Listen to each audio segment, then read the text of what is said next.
आप सभी को हर हर महादेव। सावन का महीना चल रहा है। आप सब शिव आराधना में बिजी हैं, पूजा पाठ कर रहे हैं, व्रत रख रहे हैं। सावन का महीना, हमें इसमें क्या करना चाहिए?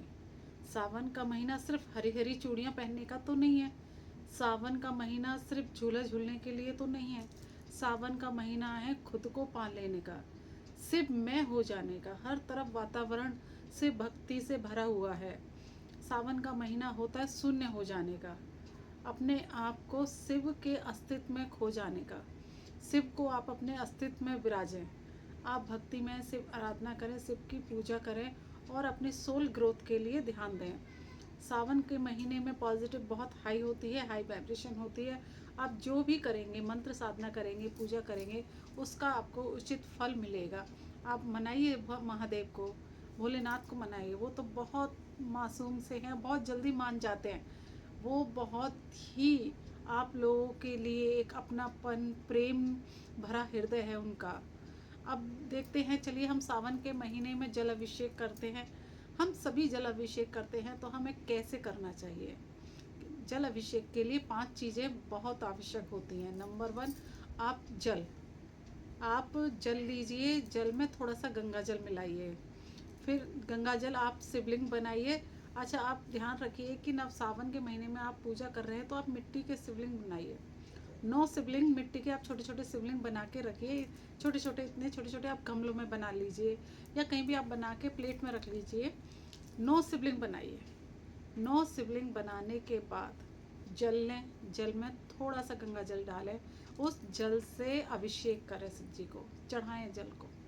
जल चढ़ा दिया आपने, जल के बाद फिर उस पर आप चढ़ाएंगे दूध। आप कच्चा दूध चढ़ाइए, थोड़ा सा कच्चा दूध चढ़ाएंगे। कच्चा दूध चढ़ाने के बाद फिर आप जल चढ़ाएंगे। जल चढ़ाने के बाद फिर आप दही चढ़ाएंगे। दही को आप फेंट लीजिए। दही में जो छोटे छोटे डेले होते हैं उनको मिक्स कर लीजिए, आप फेंट लीजिए। दही को चढ़ाने के बाद उस पर फिर आप उस पर जल चढ़ाएंगे। जल चढ़ाने, शिवलिंग पे आप जल चढ़ाएंगे। शिवलिंग पे आपने जल चढ़ा दिया। अब आप उस पर थोड़ा सा घी चढ़ाएंगे। अच्छा, घी हम पूजा में गाय का यूज़ करते हैं, आप गाय का ही घी चढ़ाइएगा। हम घी चढ़ाएंगे। घी चढ़ाने के बाद फिर हम उस पर फिर जल चढ़ाएंगे।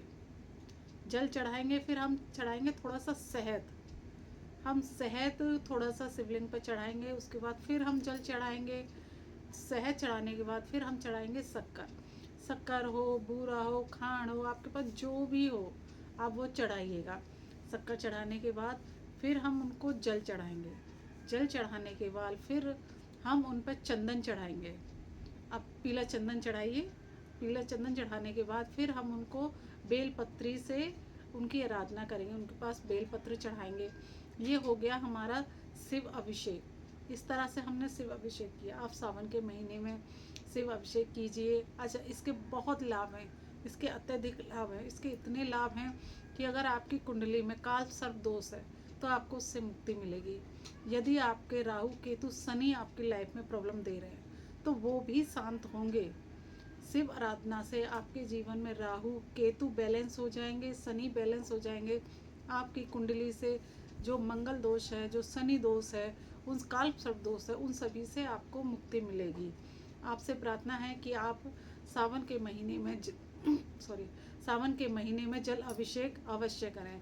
Thank you so much. आप सभी को हर हर महादेव। हर हर महादेव।